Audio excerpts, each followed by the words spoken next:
while proceeding further regarding my channel, I want to tell you as to how did I get fond of taking exercise, maintaining health, etc. I have passion for taking rigorous exercise daily, almost without fail. And where from this instigation I got from, वो मैं आपको थोड़ा बताऊंगा।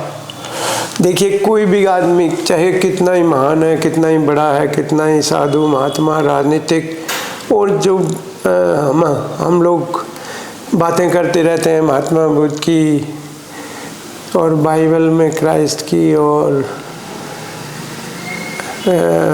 Other Hindu महात्माओं की, तो मैं जहाँ तक समझता हूँ सभी आदमी नॉर्मल हैं, सभी ऑर्डिनरी हैं और सब में बुराइयाँ हैं, सब में अच्छाइयाँ हैं। कोई भी व्यक्ति ऐसा नहीं है जिसमें कोई कमियाँ कह ले, कमियाँ ना रही हों या अच्छाई ना रही हो।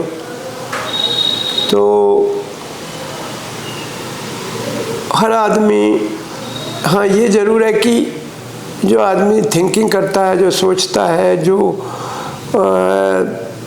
एनालिसिस करता है, तो वो विकास की तरफ बढ़ सकता है।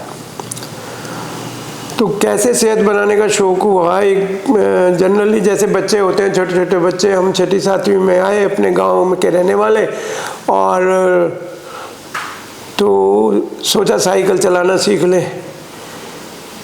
मैं और शायद मेरे ब्रदर जो 1 साल बड़े हैं मेरे से और जो होम मिनिस्ट्री से सेक्शन अफसर रिटायर हुए, तो 1 साल का फ़र्क था हमारा। मैं और शायद मेरा ब्रदर और 1-2 और साथी साइकिल सीखने जाते थे, तो उस दौरान में सिगरेट पीने लगे। और कई बार ऐसा हुआ। लेकिन इसी दौरान एक हमारा साथी था जो हमारे साथ पढ़ता था, लेकिन उसको पढ़ने का बहुत शौक़ था। वो 6ठी 7वीं में ही हिंदी की बुक जो सेहत से संबंध रखती थी या ब्रह्मचर्य की से संबंध रखती थी, इस तरह के विचारों की किताब हमें देने लगा। और पढ़ते पढ़ते हमारा दिमाग बदल गया और वी स्टार्टेड डूइंग एवरीथिंग जो सेहत के लिए बढ़िया हो, अच्छी हो। और शुरू में गांव में कोई सुविधा तो होती नहीं, हमने पुशअप करना, दंड बैठक लगाना और हॉकी खेलना, कबड्डी खेलना, कुश्ती खेलना, ये सब साथ साथ चलता रहा। लेकिन पढ़ाई भी साथ साथ चली। ये नहीं कि हमने पढ़ाई निगलेक्ट की, क्योंकि ये कमज़ोर आदमियों का यही सपना होता है। अगर घर में कोई सर्विस पे आ गया तो ये है कि भाई पढ़ लिख के किसी नौकरी पे आ जाए बेटा, तो ये अच्छा होता है। तो वो संघर्ष भी साथ साथ जारी रहा। और मुझे वो तो जो लड़का था जिसने हमें बुक लाता था, वो तो शायद ये कुछ नहीं कर पाया। उसने कुछ सेहत आदि की कुछ उसको कोई झुकाव नहीं हुआ, लेकिन हमें ये प्रेरणा मिली। और उस दिन, और मैं समझता हूँ आज तक शायद कुछ गिने चुने दिन होंगे जब मैंने एक्सरसाइज रिगरसली ना की हो। और आजकल मैंने स्कूल की बैक साइड में जिम लगाया हुआ है, और ज़्यादा तो नहीं, पर मतलब मुझे 4-5-6 घंटे में, चाहे किस्तों में करनी पड़े एक्सरसाइज, मैं डेली करता हूँ। ये बात अलग है कि कुछ रह गई तो शाम को कर लिया, दोपहर को कर ली, there is no time at all. तो मेरे अपने हालात की वजह से मैंने समझा ये ठीक है और मैं वो करता हूँ, चाहे कोई कुछ ही कहे। कोई कहता है नहीं उन्होंने और दोपहर में थोड़ी करनी चाहिए, सुबह करो। अरे भाई मैं तो रात को भी कर लेता हूँ, दोपहर को भी कर लेता हूँ और सुबह जल्दी भी कर लेता हूँ, चांस की बात है। कितनी कोई कमी रह गई है तो वो पूर्ति जरूर करनी होती है। तो मैंने अब एक और काम किया है, कुछ वक्त के साथ साथ मैंने इसमें प्राणायाम, आसन और मेडिटेशन और जोड़ दिया है।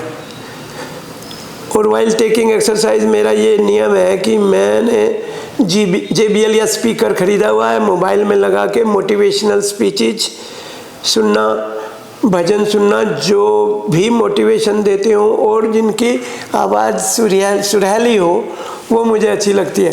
और उसके साथ साथ मेरा कार्यक्रम डेली का मॉर्निंग का चलता रहता है। मान लो मैं एक्सरसाइज कर रहा हूँ तो मैं साथ साथ वो भी मोटिवेशनल चीज़ें सुन रहा हूँ या भजन सुन रहा हूँ, और प्राणायाम कर रहा हूँ तो भी, व्यायाम कर रहा हूँ तो भी, आसन कर रहा हूँ तो भी, और even if I am taking bathroom में मैं वो ले जाता हूँ, वो सुनता रहता हूँ जब तक 2-4-10 मिनट नहाने में लगते हो। तो ये सारा मैं आपको प्रैक्टिकली करके बताऊंगा नेक्स्ट वीडियो में कि मैं किस तरह जिम करता हूँ, किस तरह एक्सरसाइज करता हूँ और किस तरह मेरा डेली का रूटीन है। और इसके बगैर ना तो बॉडी को कुछ कंफर्टेबल फील करता होता और माइंड भी व्यवस्थित, इससे ये तो महसूस नहीं किया ना करने से। एक आध बार लगा कि दिमाग भी थोड़ा व्यवस्थित होने में कमी आ जाती है if the routine is not carried out daily. तो I hope you will appreciate in next video my rigorous exercise, and I will practically show while doing all this। ये फार्मूला मुझे हमेशा याद रहता है, if we don't use a particular thing we will certainly lose that। तो body को हम exercise वगैरह छोड़ दें या लेजीनेस रखें या ढीलापन रह जाए तो फिर वो सीधा जल्दी ही हमें बुढ़ापे में, कमजोरी में ला देगा। तो स्ट्रॉन्ग होने के लिए माइंड का व्यवस्थित होना, माइंड का बहुत रोल है और शरीर का अपना एक्सरसाइज व्यायाम वगैरह का अलग रोल है। तो यही आपको बताते हुए विदा लेता हूँ मैं और आपको नमस्कार करता हूँ। धन्यवाद।